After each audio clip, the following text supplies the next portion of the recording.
pona mabe nasalaki mokili oyo boyaki ngai pona masumu ebele nasala na la vie mokili oyo boyaki ngai. Merci Seigneur. Pona mabe nasalaki yokanga médecine apote oyo ekondanaki ngai pona longola basemi baloba na kobota te.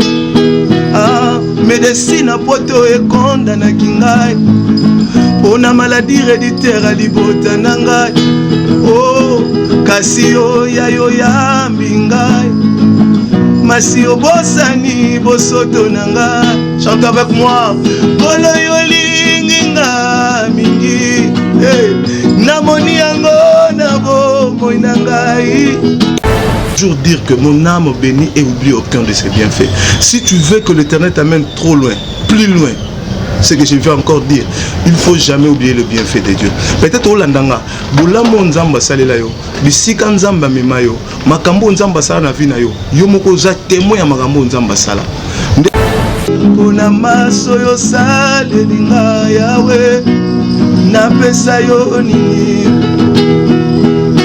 mokili oyo boyaki nga, pona mabe nasalaki ngai oyo.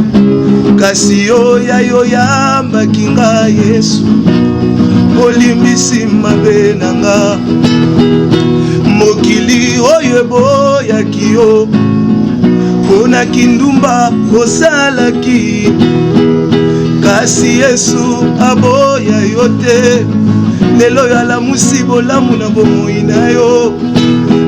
Mokili oyo esekaki yo pona ba esheko kutana nango na vie. Le baquet roi Ézéchias a vu l'être plaqué au fond lango il beau soit temple na présence en Nzambe. Ils ont l'être au monde éternel betindeli ko yo bonga le susté yo ko avancer le susté yo ko fanoka na maladie wana yo ko bala le susté zo l'être wana na poko lelo mais mango liboso à présence en Nzambe.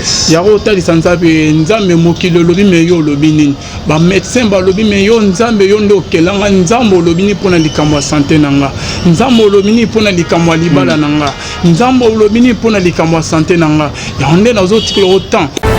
Kasi aya aboya kite yo pe alimbisi mabe nyoso kolo yo linginga mingi namoni yango na bomoi nanga wana nazalaki mitelengano olokotaki nga yo sukolinga okomisinga mosali na yo Yesu nakopesa na yo nini Yesu pona maso yo salelinga yaya nazongisela yo nini kolo Yesu pona maso yo salelinga ngana pesa yo nini mokili oyo boyaki yo pona mabe osala na la vie kasi aya Yesu aboya yo te alimbisi bosoto na yo. Chante avec moi. Mokili oyo boyaki nga. Shalom, shalom, shalom, bien-aimés dans le Seigneur.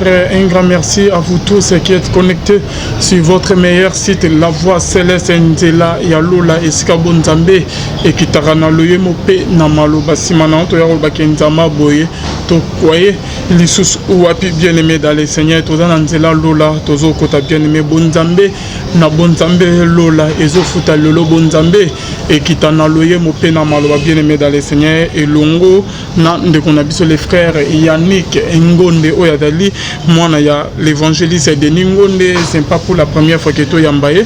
Le lot aux initiés sur une émission nabiso, dans le thème que bando babenga moi bien aimé, to meka du sous ko profiter na grâce na ngolu na mafuto yo, eza li kolona est bien aimé dans le Seigneur. Un grand merci na filo mukwaya motema ya bivence de homo depuis Londres na pasteur Feza Missia, la bouche autorisé de l'éternel nanga moisirik pena maman Gisèle Lukelo motema papa Emmanuel na Boston na maman Mami Mbunga motema papa Blaise Mbunga et na Suisse et sans oublier Nandero nanga motomoro bien l'artiste le plus crédible de la musique chrétienne les frères Papi Kongé na motema maman Sylvie Wachini na Chaude Fonkuna na Suisse toujours elle a toujours album na yo papa qui sera sauvé toujours elle a toujours les frères Papi Kongé na oyo ezoli makalami te ba featuring et vous avez belé ba frère aimé quand nous baroyemba donc toujours c'est vraiment album moyo bonzambe et que za na loye mopé na maloba pe na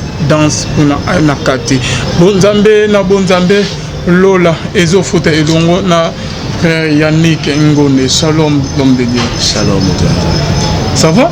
Par la grâce de Dieu. Qu'est-ce qui ne va pas? En tout cas, ça va trop bien. Trop bien. Lilo bana bande onions to bazolanda oba c'est pas une émission la fois passée ba benga qui en tout cas ba komera ki biso bazal suna isinga romona pour la deuxième fois lo ni ko lo bana bon. En tout cas, la bande onions so balanda biso na pesi ba shalom, ba bonjour, bonsoir na bande onions ko tala biso tout dépend na héros tala biso.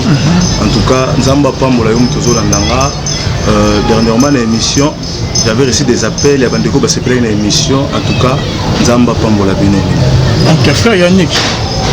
Quand ça biso na be ya émission na biso na loye mwizala bien makasi.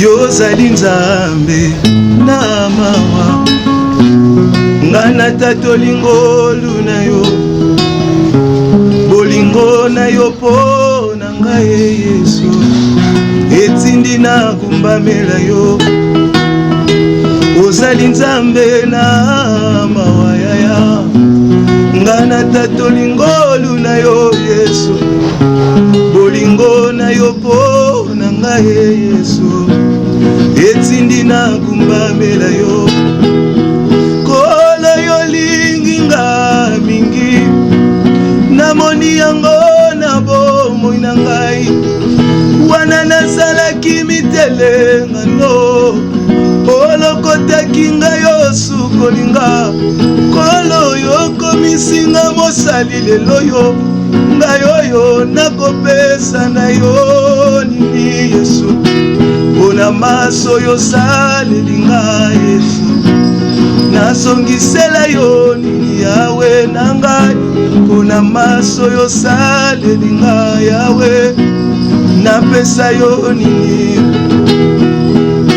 mokili oyo eboyaki nga mpona mabe nasalaki ngai oyo kasi yo yayo yambaki nga Yesu olimbisi mabe na nga mokili oyo eboyaki yo mpona kindumba osalaki kasi Yesu aboya yo te lelo yalamusi bolamu na bomoi na yo mokili oyo esekaki yo mpona baesheko kutana nango na vi kasi yaya aboyaki te yo mpe alimbisi mabe nyonso kolo yo linginga mingi namoni yango na bomoi na nga wana nazalaki mitelengano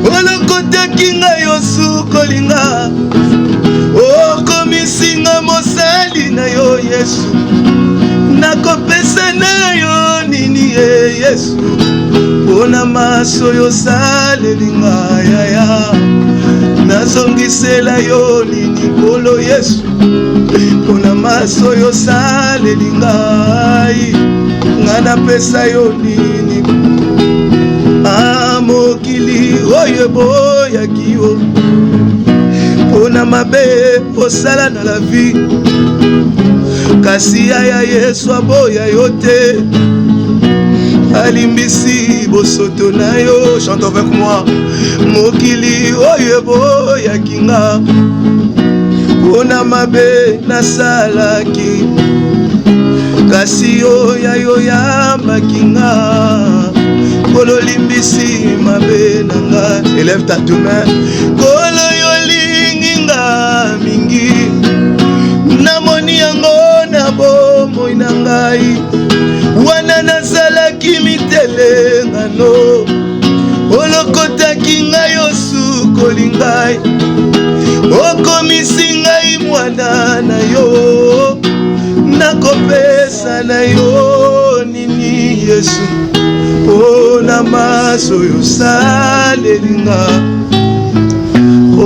nasongisela yo nini opesi nga bomoi mpona maso oyo osaleli ngai napesa yo nini nazalaki na mbeto hôpital yaya mpona maso oyo osaleli nga lelo nabimi nasongisela yo nini babengaki nga kufa lobi oyaya osaleli nga bola napesa yo nini bonzambe na bonzambe lola ezofuta bien-aimé.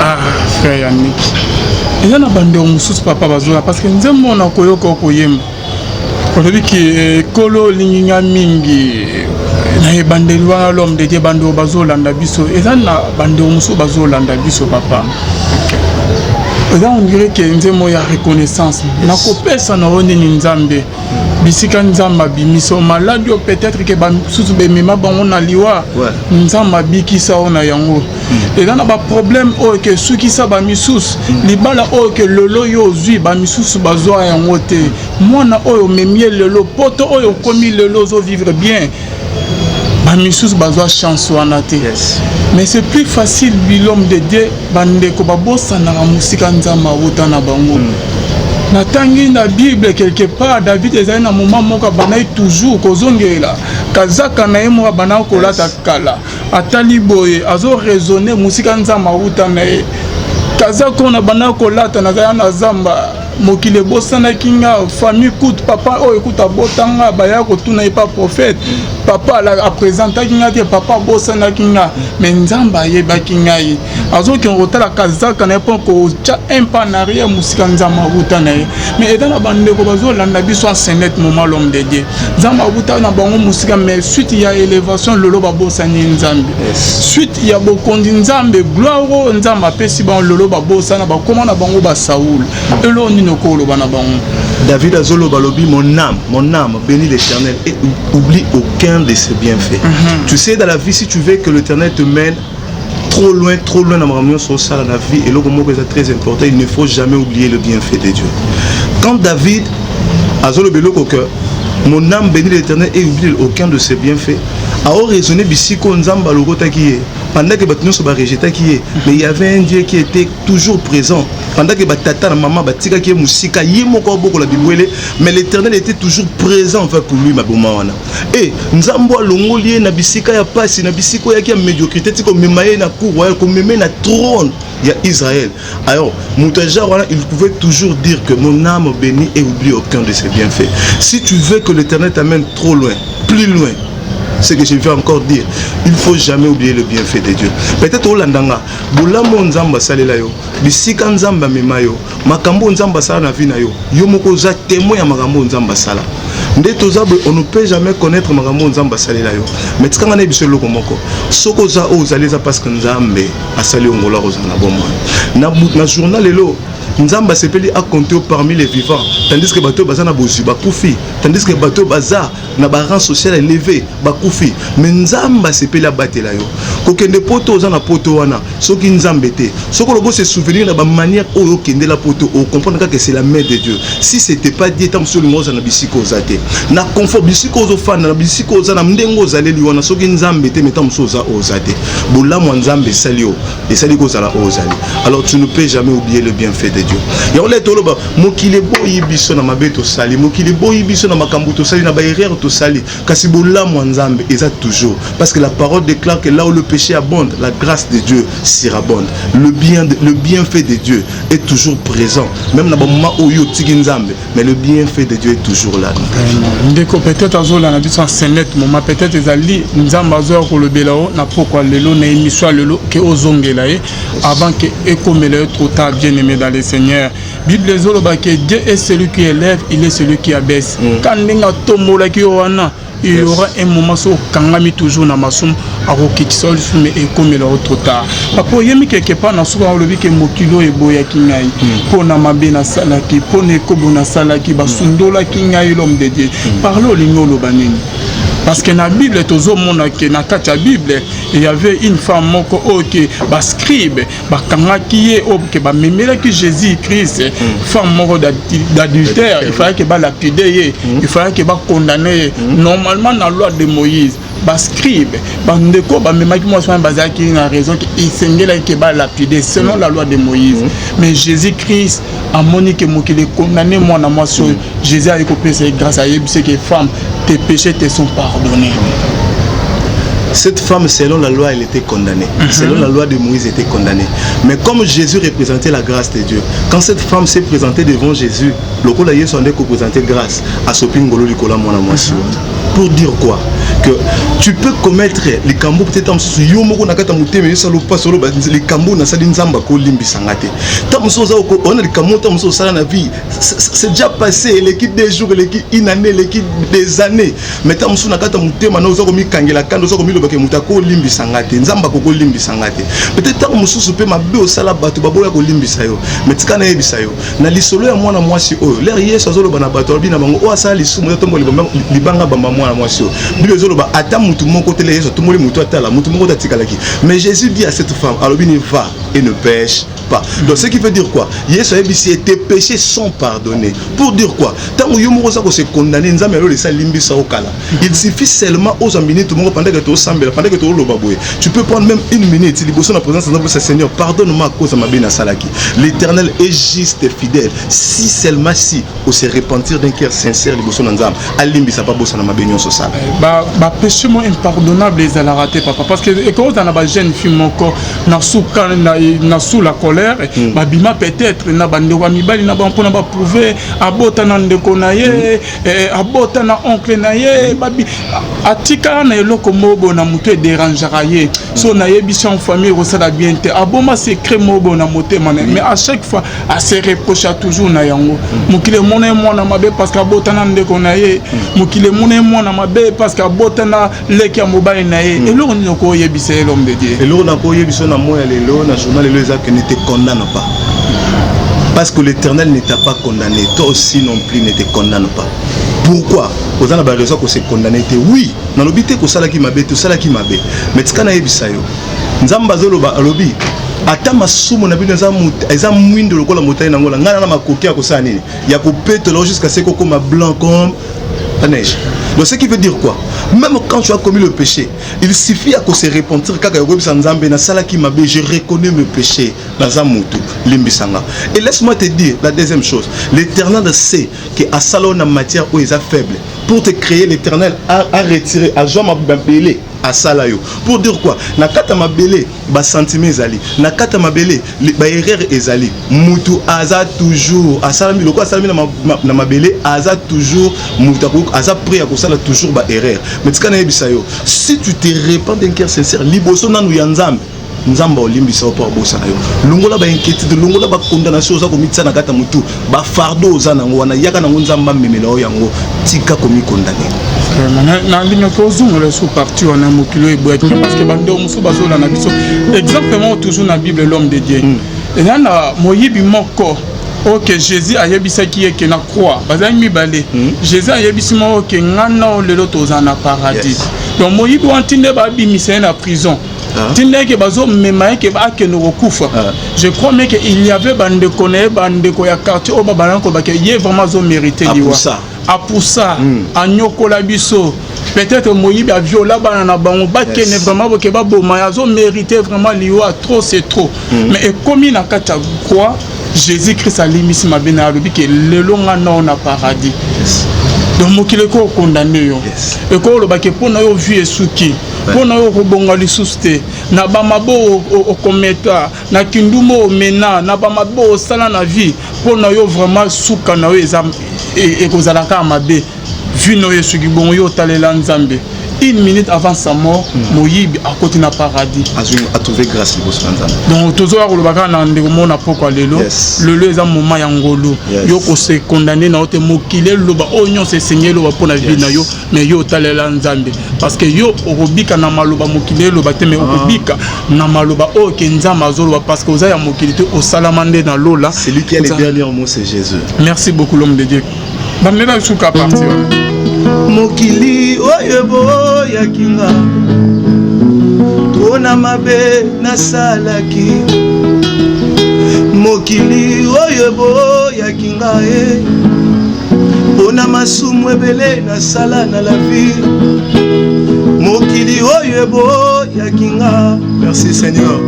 Pona mabe na salaki yokanga Médecine apote oye konda na kingai Pona longola basemi baloba na kobota te Médecine apote oye konda na kingai Pona maladie héréditaire alibota na ngai Oh kasi yo ya mbingai Masi obosani bosoto na ngai. Chante avec moi. Kolo yolingi nga mingi namoni yango na bomoi na ngai wana nasalaki mitelenga ndongo olokotaki ngai osukolinga okomisi ngai mwana na yo nakopesa na yo nini mpona maso yosaleli ngai. Papa Alvin, je voulais dire une chose. Oyebi lena oyemba parti na lobi kasi yo oyamba kinga olimbisi kolo yolingi nga namoni yango nabo wana nasalaki mitelengano. L'Éternel est en train de me dire à une personne oyebi peut-être on sozawa on se retira na kwena yo moko. Pourquoi? Parce que ta famille t'a rejeté à cause de l'erreur yo sala babi yo amutu malamu te to ko fanda na yote on se retira yo moko kene tam su o eno fanda en France longo ndo fanda musika. Pourquoi? Parce que ta famille t'a rejeté ta la tika na yebisa yo. Même si tu es là o yamana o yeso lokola kolopi mobikisité alobi à tous ceux qui l'ont reçu il leur a donné le pouvoir de devenir enfants de Dieu. Siko l'air komi mwana na Nzambe ba péché nyonso ekangaki yo eliyaki yo tala nyonso wana Nzamba bwaki yango na mai e komi ekelamu ya ces choses anciennes sont passées. Toutes ces choses là oh na botana ndeko nanga ekei oh bakanganga chose grave. Dernièrement nous on a des comment outi Brazzaville azolo banangelo mon papa Alvin alobi nanga papa na manga kufa ke ko assister alobi nangai papa ndo yebi ozabwe oyebi papa nanga abota biso na inceste pour abota babota ma na inceste donc papa nanga babota bango na papa na bango abota bango na ndeko na ya mwasi. Alors, biso toza condamné à cause de l'erreur. Ma soeur, ma fille, tu n'es pas condamné parce que toi tu as reçu Christ comme Seigneur et Sauveur. Et ça la babota yo na mutunini, et ça la babota yo bota mandenganini. Toutes ces choses-là sont passées comme que la moisika. Le colo comme que la moisika, comme le la cime blanche. Donc tu as droit à gozama kamunyo sasika. Tu as droit à hériter ma promesse sur l'ambassade na Abraham parce que nous sommes de fils et de filles d'Abraham. Merci beaucoup frère Yannick. Bando bazola na biso de partout. Kobanga banga na ote kolenga lenga te parce que Nzamba yebio. Ya mutu ezaki Nzambe na yebao. C'est ce qui est très important bien aimé. Ceux qui ont un lien familial, oh tozo vivre ça parce que papa na biso salabo, koko na biso salabo. Netuyo komi nanga mu ya Jésus. Et kozala pona yo bongo te kana ona bango na famille na yo. Ils sont différents bien-aimés dans les seigneurs. Tous ceux qui ont toujours qui bon amis papa Yannick, ils ont abandonné au musu bazola na biso. Il est ameka na partout, ils ont simbaté na vie. Atamola koluka musala atamola partout rien. Depuis akenda na poto, depuis à 6e classe azwa na solution te. Baninga bazo avancer, baninga bazo bala, balek bayena sim bazo bala, bazo bota. Il est depuis à luka na vie, depuis azo prier. Il n'y a rien au kezo qui ne liboso na vie na a commis na souka l'homme de Dieu. Et là on ne kolo bana bandeko bazolanda yo. Nous avons se souvenir dans les solos et roi Ézéchias. Quand on est venu annoncer au roi au Koufa, Zoloba a joué visage à tourner contre Mir. Or, ce qui m'a tourné visage contre Mir, Mir est élément à souka, donc na komi na souka. N'ebi mutuna tale late. N'ebi tena pese like panan. Na tsa espoir et panan parce que na komi na souka. Na zolo ka musala na zo swate, na komi na souka. Na zolo ka boy na zo swate. Il y a une maman qui m'a appelé azana na poto. Elle m'avait appelé na émission de Salaki olo bananga bi papa nanga ba boto langa nyonso. Le kara na na poto, makamno saki normal muko na niata kin pona ndeko bele na so traitement na kin ba totenga na bokoko l'air na zongi na sala 2 semaines. Mundele akata makambo nyonso ba aide sociale. O makamno so ndeko pe sanga ba kata nyonso. Mais on a prié avec ses mamans. Gloire à Dieu parce que Nzambe a renouvelé bonté les kona mama wana. Tala ngene psa mutu moko. Peut-être Rolandanga okomi na suka musalo ozolu kozo swate. Ozolu ka ba coup de mots zo sala makambo zo simbate. Oyebito kendo comme même na penser ozonga no Afrique parce que poto zo simbela yote. Tala tikana yebisa yo. Tango mutu akoma na suka nzamba telemaka. Alobi il est le rédempteur. Job azolo balobi mon rédempteur se lèvera le dernier. Et l'air nzamba telemaka na suka nzamba telemaka pour confondre maël na bato. Deuxième chose, oyebi soki nzambe atika ki obata ebele peut-être oluka na makasi no zo swate. Nzamba yebaki alinga ko silisa maël nyonso pour que ele rotelema oloba ya solo likambo mutu ko ko sala zate ka nzambe dem to ko sanini ko salelanga. Et na makamsu yo ko sala. Ya na makampe nzamba ko sanini akosaela yo. Yango naso bonde na poko lelo to na tonga lelo pona mutu moko azandanga. Nzamba salo bolamu. Soko kotsaki ba dossier na musala na bi nzambo na sambelaka apesa yo. Nzamba winners asa ilo bolamu na kombo na Yesu. En tout cas, merci beaucoup l'homme de Dieu. Avant que tu rentres dans l'Oyembo, Ezaline, c'est là Lola. Et c'est Kabonzame qui t'a envoyé un peu dans Maloba. Papa, il y a un mot très important. Il y a un peu de verset dans la Bible. Il y a un mot partout. Munganga Loba. Que pour nous quand ici là autant la porte côté ça dossier va répondre à yote au salon na ba effort na yo moko ozwara solution te bien aimé dans les Seigneur mais ce que tani na Bible apôtre Pierre tamba kutana Jésus Christ na masuwa apôtre Pierre a Jésus tant Jésus a ka boire filer apôtre Pierre le dit que non Seigneur to luki butu mobimba parce que na butu nde to kanga bambis mais héros yepé état parce que moi essaie bimi to luki butu mobimba to zuite Seigneur mais sur ta parole nazo boaka filer na ngai. J'aimerais dire à quelqu'un que peut-être que nous tout au salon de la vie est simbaté. Mais cette fois ici, net que vous avez confiance. Si la parole du Seigneur Jésus-Christ, mais quand on est dans l'hôpital, on va reçu l'examen. Au comment on a que maladie au bakangon a disparaît. Mais quand on est à côté de rejeter un dossier noyo, on a reçu qu'au côté ça. Au comment que on bunge l'ongino, on va faire gloire à Dieu. Cette fois ici, on est dans Zambie. To luki na makasi na biso moko to zuite mais par la grâce de Dieu to rozwa na facilité o to zoa to luka na vie to tikala rozwate mais cette fois ici sans fournir des efforts to zoango na facilité et longo na grâce à Nzambe. Papa ya ni malwa mbona. Il y a une chanson qui monte. Il y a l'homme matanga depuis Nabu. Malingi to yemango. Ah Jésus est bon. Je viens dire à une personne que l'Éternel t'aime. Yesu anga wa mikolo nyonso ayebi bomo inanga ata na butu ata na moi Yesu anga wa mikolo nyonso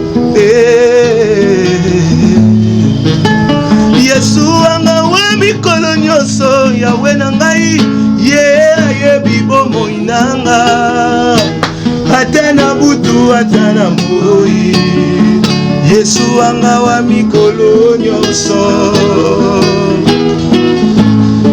Oh atana salina mama nanga Yesu atana salina papa nanga akolinganga te lokola Yesu Yesu anga wa mikolo nyonso ngai atana salina yaya alingaka ngai atana salina leki na ngai akolinganga te lokola Yesu Yesu anga wa mikolo nyonso atana salina chérie chouchou atana nazali na shushu nanga akolinganga te lokola Yesu Yesu anga wa mikolo nyonso ata nazali na chérie na ngai ata nazali na shushu akolinganga te lokola Yesu Yesu anga wa mikolo nyonso Nzambe na bonzambe lolezo futa Yesu na ngai ata naza na chérie naza na mama akolinganga te lokola Yesu. Bien-aimé dans le Seigneur, nous avons toujours la Bible l'homme de Dieu. Yes. La Bible quelque part, dans l'engue que batangisa biso professeur na biso mo baba ngolo que l'amour le plus grand est celui d'une mère envers son enfant. Parce que sur ozongi na Bible, le sola Moïse.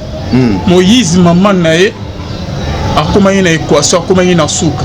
Aibi ke bisuko azoke rotika Moïse wana bangano bako bima banyama mabe bako bima akeno kokufa nae.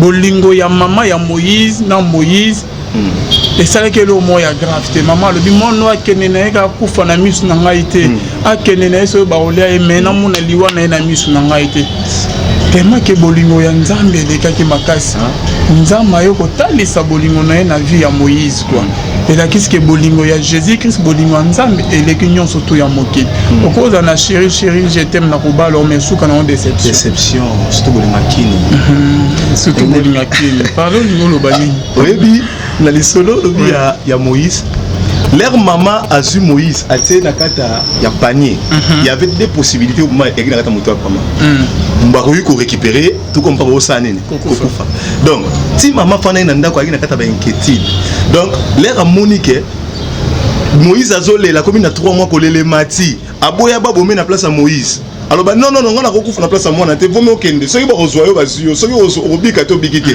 donc akoka kondima liwate donc soka zaki mama linga Moïse ko lega mingi ok pour bakete na otika mwana ote mwana okufa nanga se bako boma ala posa mama nanga ba boma ngai mais ce ko atala obikete na posa obika na posa vivre mais tu connais na ebisa mutu moko il y a qu'une seule personne qui a accepté la mort pour que yobika ezakara Yesu même ata mobalo lo bano ba je t'aime ta tika na biso ba je t'aime on a kabola rango x4 ana moko na Paris moko na Suisse moko na Allemagne moko na yebite wa biso na Irlande mais tika na bisa yo il y a une seule personne lorsqu'il t'a dit il t'aime atika na je t'aime on a libela ato sali osumuki azana yo ato lingi azana yo donc pour te dire encore on a qu'un de plus loin Yesu alinga yo avant même au recevoir Christ comme Seigneur et Sauveur.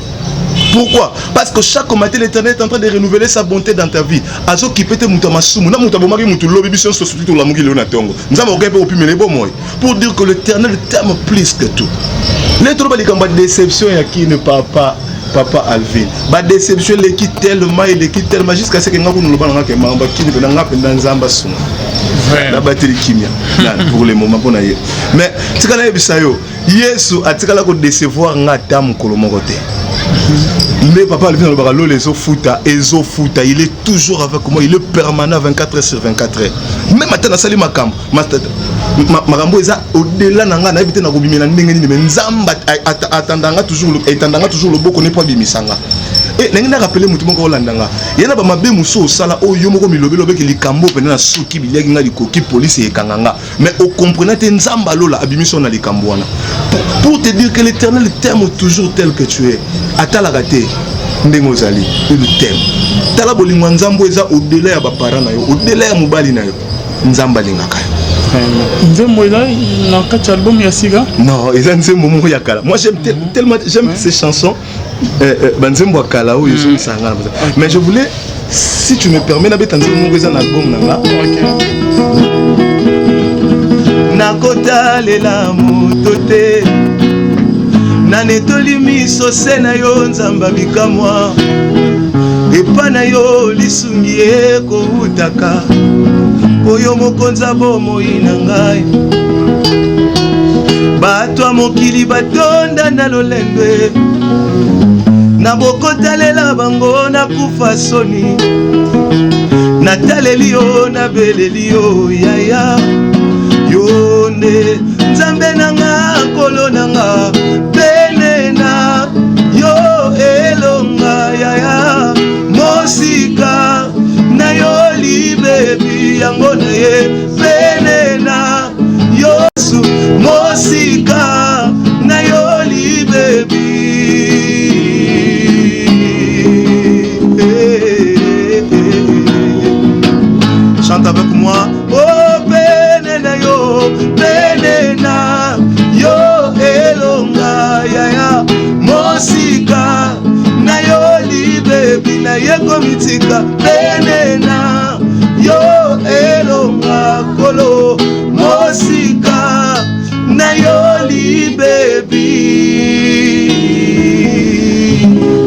message n'est dans le mon frère Yannick.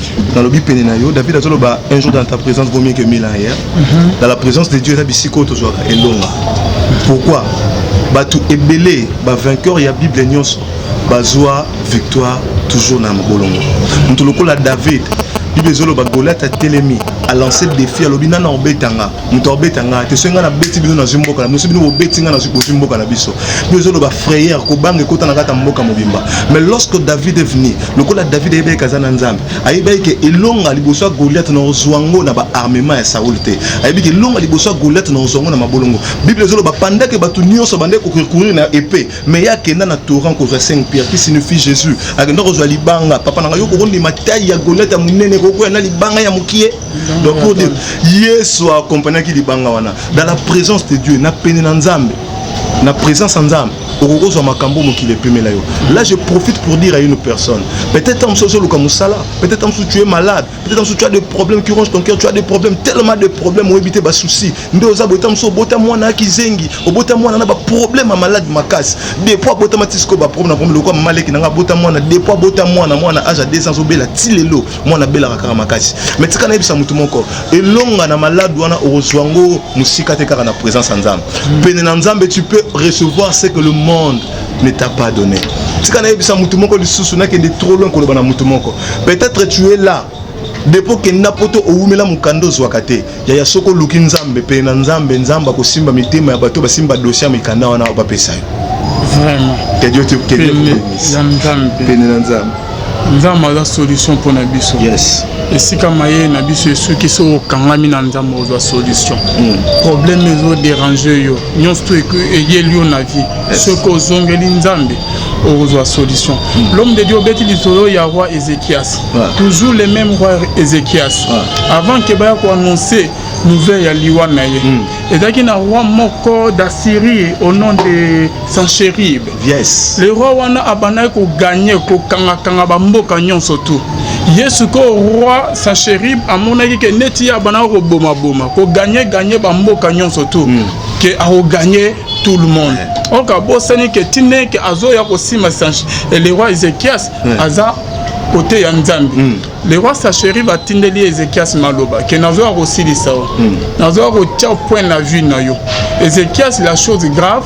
Tant batini message à Liboso accueilli par le prophète Esaïe.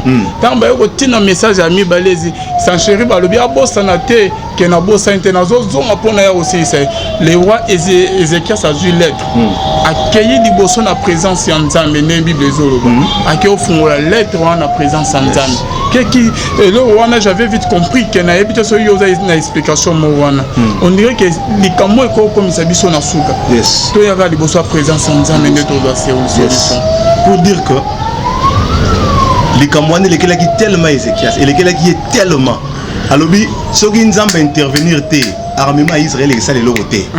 Et puis que ceux qui nous ont télémité, atteindre na sensibiliser Mboke Bumbeko Bundate parce que le roi Sanchérib était fort, était puissant. A joie même ba ville en otage, a tobola ba mission ya ba roi, a beta. Mais mukolo wana akutana kana mutu ayebo lukanzam. Tala tikana yebisa mutu moko, ba sekayo.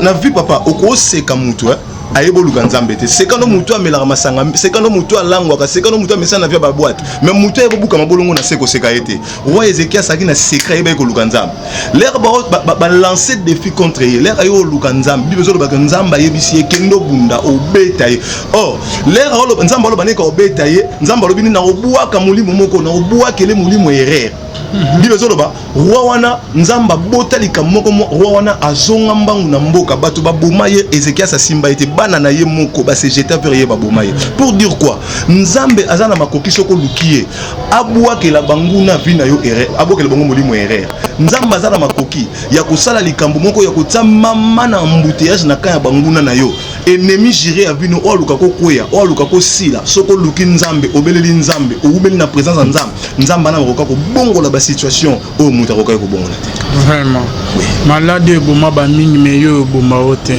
likambo esu ki sabande rebelle meyo et ya ko su ki sorte parce que oza nzambe bien aimé dans les seigneurs Bible zolo ba ke roi Ézéchias a eu lettre pe ke au fongolango il bo soit temple na présence nzambe ils ont lettre au monde éternel betindeli ko yo bonga le susté yo ko avancer le susté yo ko fanoka na maladie wana yo ko bala le susté zwa lettre wana na poko lelo mais mango liboso présence ya Nzambe ya otali Nzambe Nzambe mokilo lobi me yo lobi nini ba médecin ba lobi me yo Nzambe yo ndo kelanga Nzambe lobi ni pona likamwa santé nanga Nzambe lobi ni pona likamwa libala nanga Nzambe lobi ni pona likamwa santé nanga ya onde na zoti que autant le temps que les frères Yannick azo mi mabiso na loyembo yo zo likamwa et Kolo Nzambe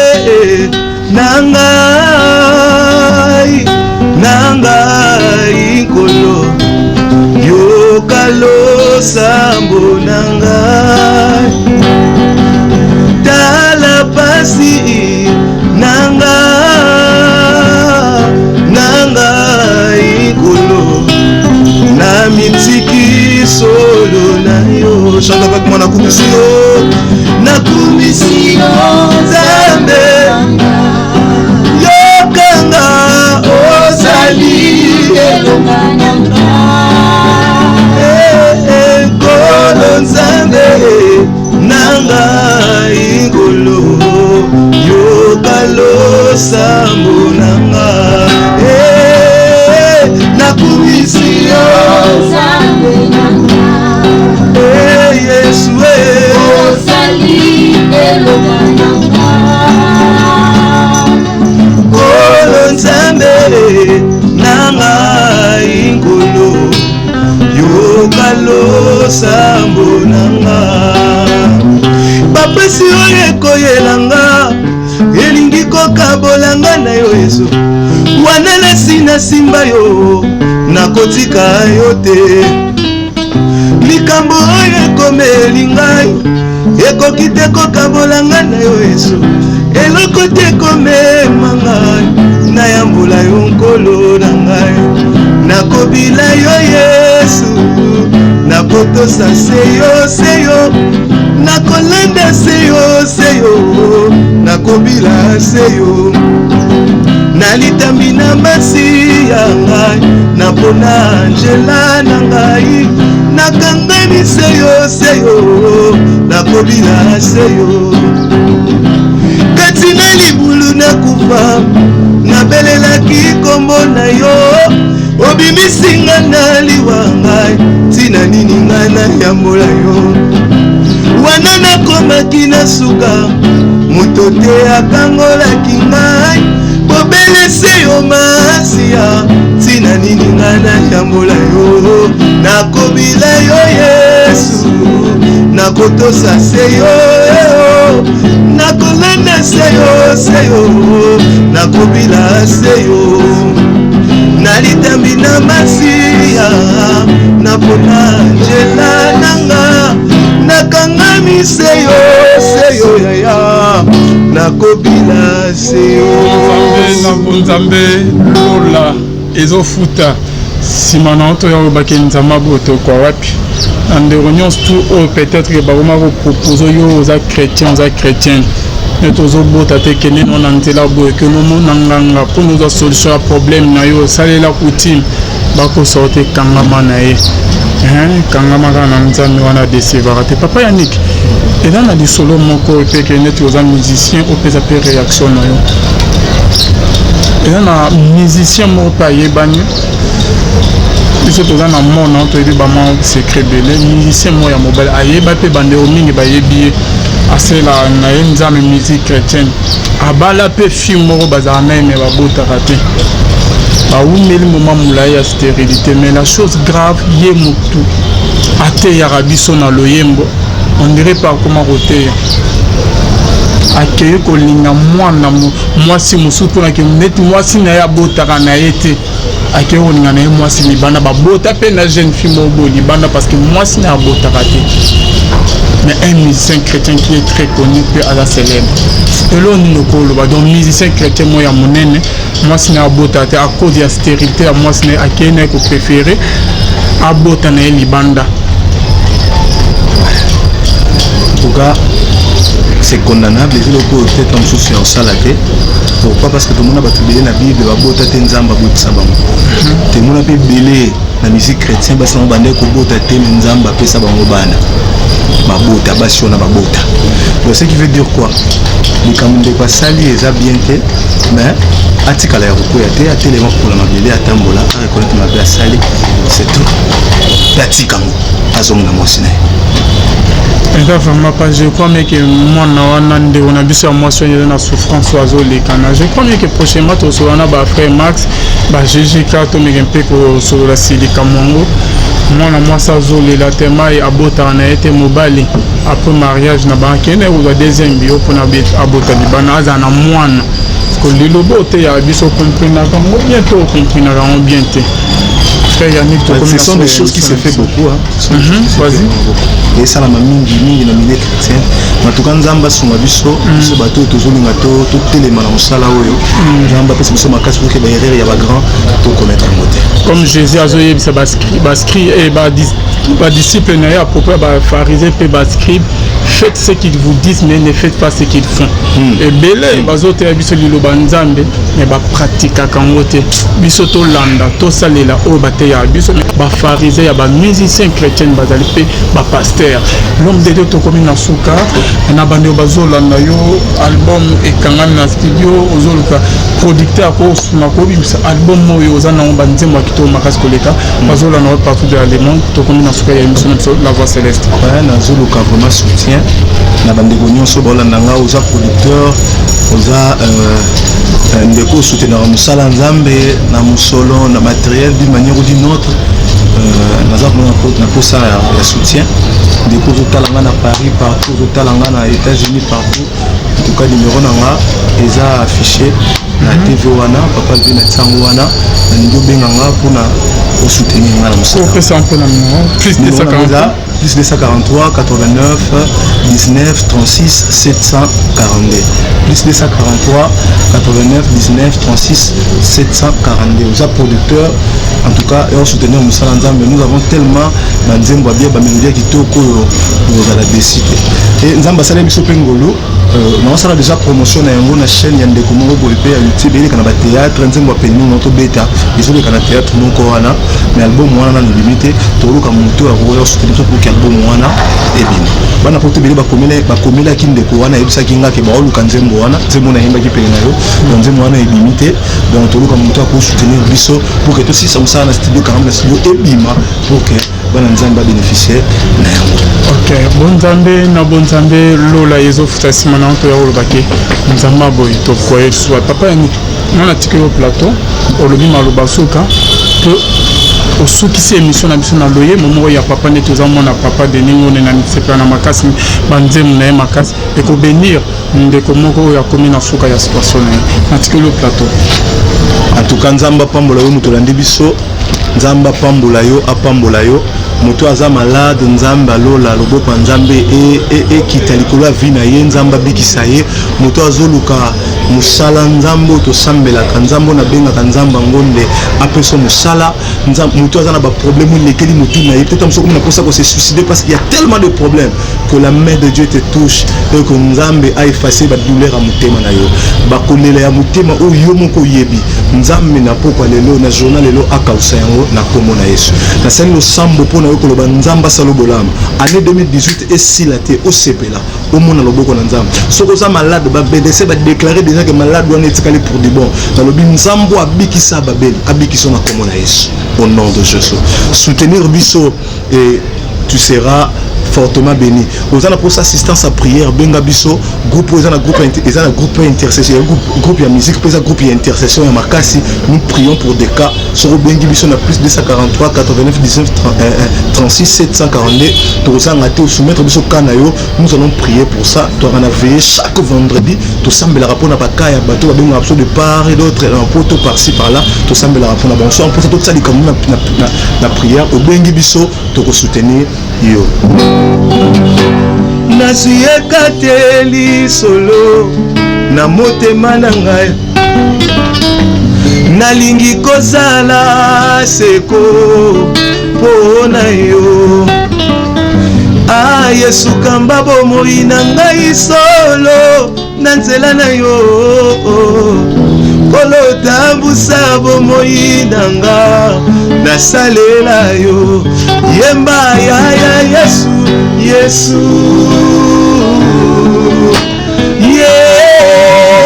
Yesu, osukola motema na ngai pona bika yemba ya Yesu, Yesu, Yesu, osukola motema na ngai pona bika yoka nzembo na nga osimbinga makasi pona kweya te liboso ya banguna kolo osalinga moto osimbinga makasi pona kweya te liboso ya banguna masi osalinga moto bomoi nange simami na yo bomoi na yo esimbama na kolo Yesu bomoi nange simbami na yo ata baluki bakweyisa yo kokweya te po bombama na Yesu bomoi nange simbami na yo. Que Dieu vous bénisse, merci.